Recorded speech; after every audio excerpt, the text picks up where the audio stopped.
పెద్దపల్లి జిల్లా Ramagundam police commissionerate కార్యాలయం ఆవరణలో పోలీస్ అమరవీరుల సంస్మరణ కార్యక్రమం జరిగింది. అక్టోబర్ 21ను పురస్కరించుకుని కమిషనరేట్ పోలీస్ హెడ్ క్వార్టర్స్ ఆవరణలో స్మృతి పరేడ్ నిర్వహించారు. జ్యోతి ప్రజ్వలన చేసి పోలీస్ అమరవీరుల స్తూపానికి పుష్పగుచ్చాలతో సిపి రాజేశ్వరి పోలీస్ అధికారులు నివాళులర్పించారు. ఈ కార్యక్రమంలో మంచిర్యాల, పెద్దపల్లి జిల్లాల డీసీపీ, ఏసీపీ, సిఐ, ఎస్ఐలు పాల్గొన్నారు.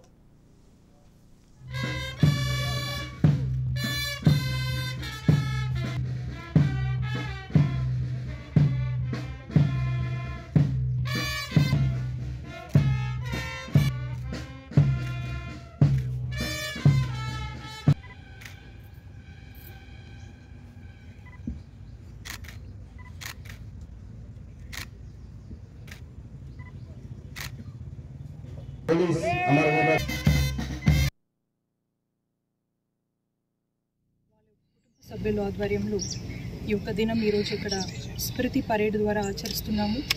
నాతోటి అధికారులు, ఏసీపీ గోదావరి కని, ఇతర ఏసీపీలు, inspectors, constable officers, commissionerate armed రిజర్వ్కి వెళ్ళి అధికారులు, అమరవీరుల కుటుంబ సభ్యులు, పోలీస్ అసోసియేషన్ బృందాలు అందరూ కూడా ఉన్నారు.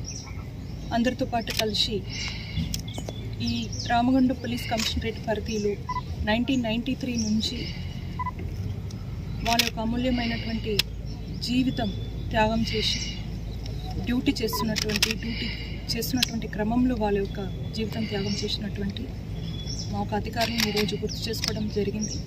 ఈ ఒక సందర్భంగా అమరవీరుల కుటుంబ సభ్యులకి కూడా సన్మానం చేస్తూ ప్రతి సంవత్సరం భారతదేశంలో రకరకాల సెక్యూరిటీ ఫోర్సెస్లో పనిచేసినటువంటి అధికారులు ఎవరైతే లైన్ ఆఫ్ డ్యూటీలో వాళ్ళ యొక్క లైఫ్ సాక్రిఫైస్ చేస్తారో అలాంటి 189 అధికారుల పేర్లు కూడా ఈరోజు ఇక్కడ గుర్తు చేసుకోవడం జరిగింది.